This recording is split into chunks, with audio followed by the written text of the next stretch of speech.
Limpopo Provincial Electoral Officer Nkaro Mateta says the threats by residents will mean that a new municipality cannot be established, and she now joins us on the line from Limpopo. Nkaro, good evening and thank you so much for joining us. Are you aware of these latest threats in Vuwani? Yes, we are aware.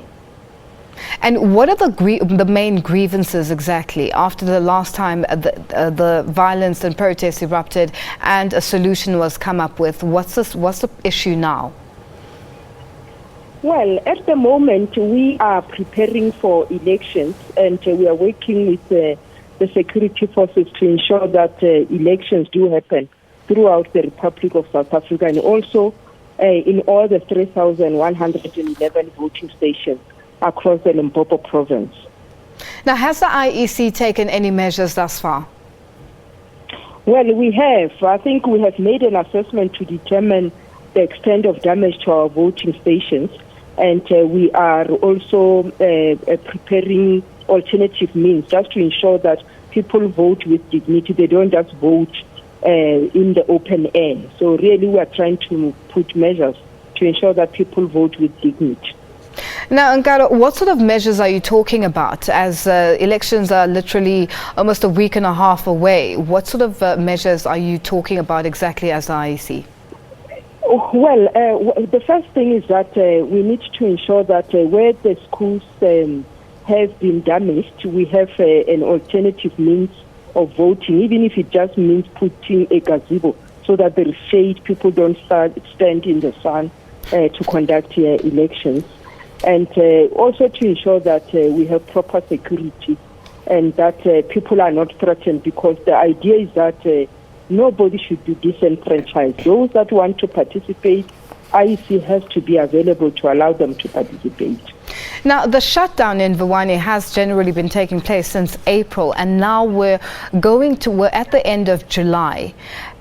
In the process, in the meantime, between April and July, they have threatened to say they would not be going to the polls. What has been done during this period to ensure that there's an understanding and there's a way forward in terms of the people of Vuwani and what they're looking to achieve? Well, as the Electoral Commission, we have convened several meetings with the leaders of Vuwani to try and explain to them where we come from. I think this is a constitutional issue that the IEC has until the 16th of August to run elections. If we are unable to run elections in that particular area, it has got serious constitutional implications. And really we try to make them understand that we are trying to implement what has been gazetted as a decision about the demarcation. And if they need to address issues of demarcation, I think they should follow the correct channels. Now, with regards to the correct channels that they're supposed to follow or adhere to, what is government saying about this issue now? Because it really is it's affecting the whole community and the whole environment. What is being done from government side, if anything? Well, what we are aware of is that the only authority that has responsibility on demarcation is the Municipal Demarcation Board. And indeed, they have been directed that they should engage the Municipal Demarcation Board to deal with whatever issues that they would like to raise. On the government side, I am not really too sure what has been happening, and I'm sure government spokespeople can actually attest to what they've been doing in engaging with the leaders in that particular area. Now, Nkaro, let's just go back to the issue of the damaged polling stations or the voting stations. Do you know who caused the damage or who damaged the property?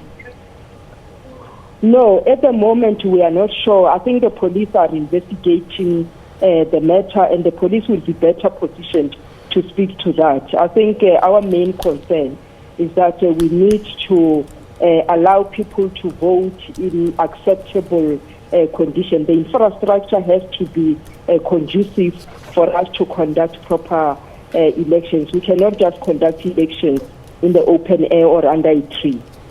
Now, Nkaro, before I let you go, if these elections are going to be interrupted or people will not be led to vote or go to polling stations, will this mean that there'll be a by-election after the elections? Definitely. It means we will have another 90 days. If after we've wrapped up on the 3rd of August and there is no return on the results slip, it then means that there are no winners in those wards in the particular area, and that would mean we need to call fresh by-elections for that particular area. Nkaro, we have to leave it there for now. Thank you so much for joining us. That was Nkaro Mateta, Limpopo's provincial electoral officer, giving us the latest as Vuwani residents threaten to block August polls.